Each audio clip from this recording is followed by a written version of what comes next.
Hola a todos. Hoy nos vamos a meter de lleno en el diagnóstico de los trastornos neurocognitivos. Miren, para cualquiera que esté formándose en psicología clínica, entender bien este marco es clave. Vamos a ver cómo se construye paso a paso el camino para llegar a un diagnóstico que sea realmente preciso.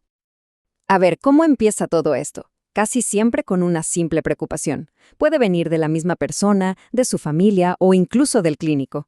Alguien dice, oye, como que algo no anda bien. Y ahí es donde entramos nosotros. Nuestro trabajo es tomar esa sensación, esa incertidumbre, y transformarla en un diagnóstico clínico claro, riguroso. Es pasar literalmente de la nebulosa a la precisión. Ok, entonces, ¿cómo se hace? ¿Cuál es el mapa, la hoja de ruta? ¿Cómo pasamos de simplemente ver síntomas a de verdad aplicar los criterios de un manual diagnóstico? Esa es la pregunta del millón y es la que vamos a responder hoy. Van a ver que no es al azar, es un proceso súper lógico, como un embudo que nos va llevando de lo más general a lo más específico.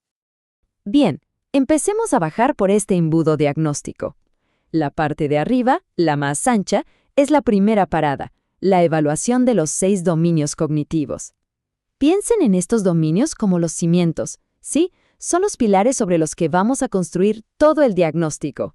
Nos permiten hacer un mapa súper preciso de exactamente dónde están las dificultades.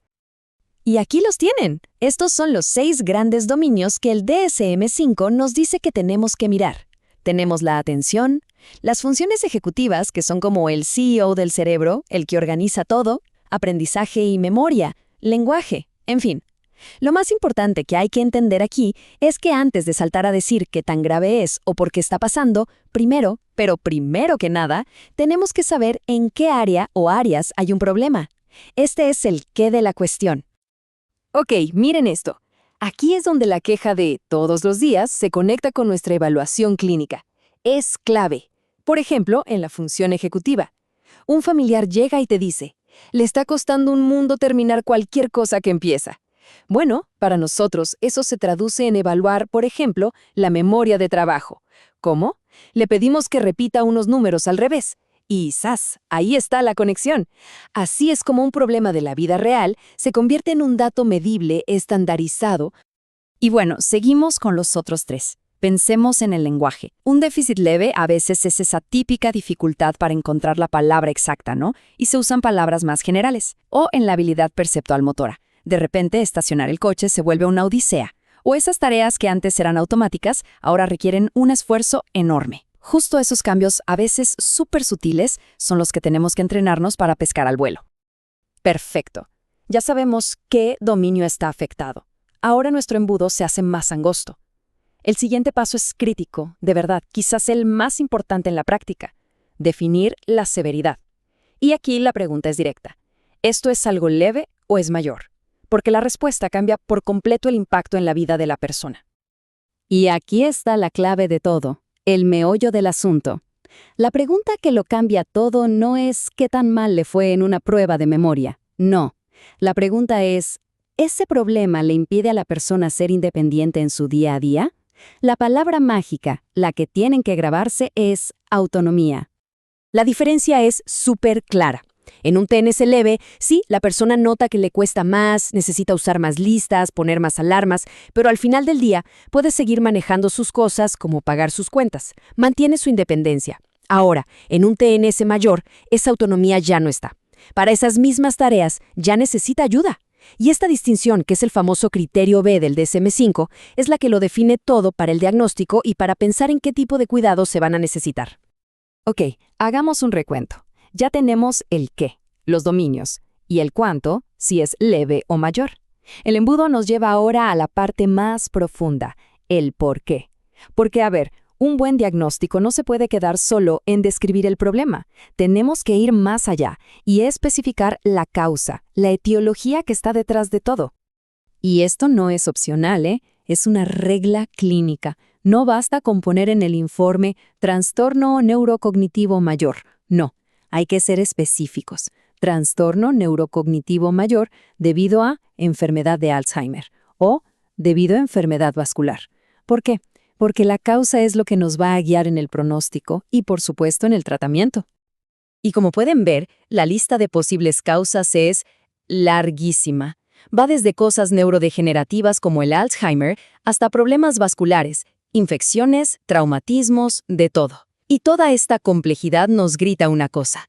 El diagnóstico neurocognitivo casi nunca es trabajo de una sola persona. Es un trabajo en equipo. Necesitamos al neurólogo, al neuropsicólogo, a otros especialistas, todos juntos para poder armar el rompecabezas y dar con la causa correcta.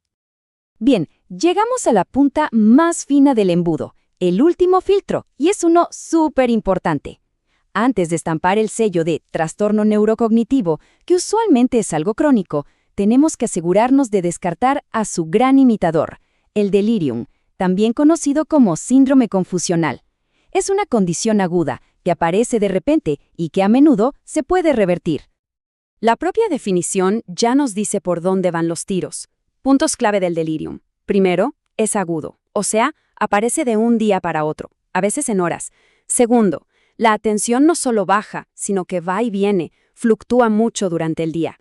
Y tercero, y esto es crucial, siempre es consecuencia directa de otra cosa, una infección, un medicamento, una intoxicación.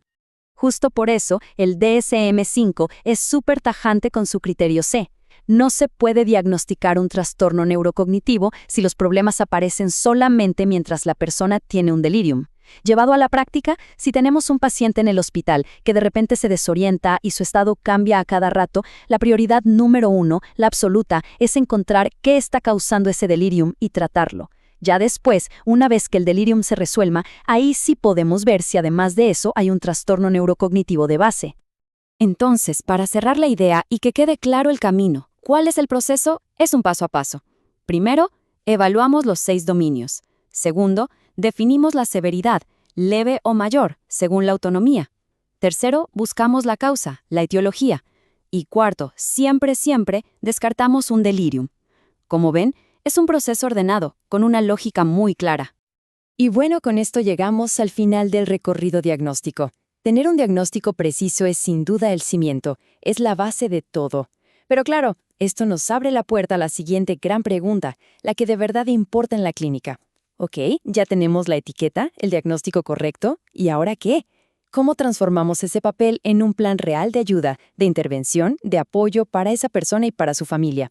Bueno, ese es el siguiente capítulo.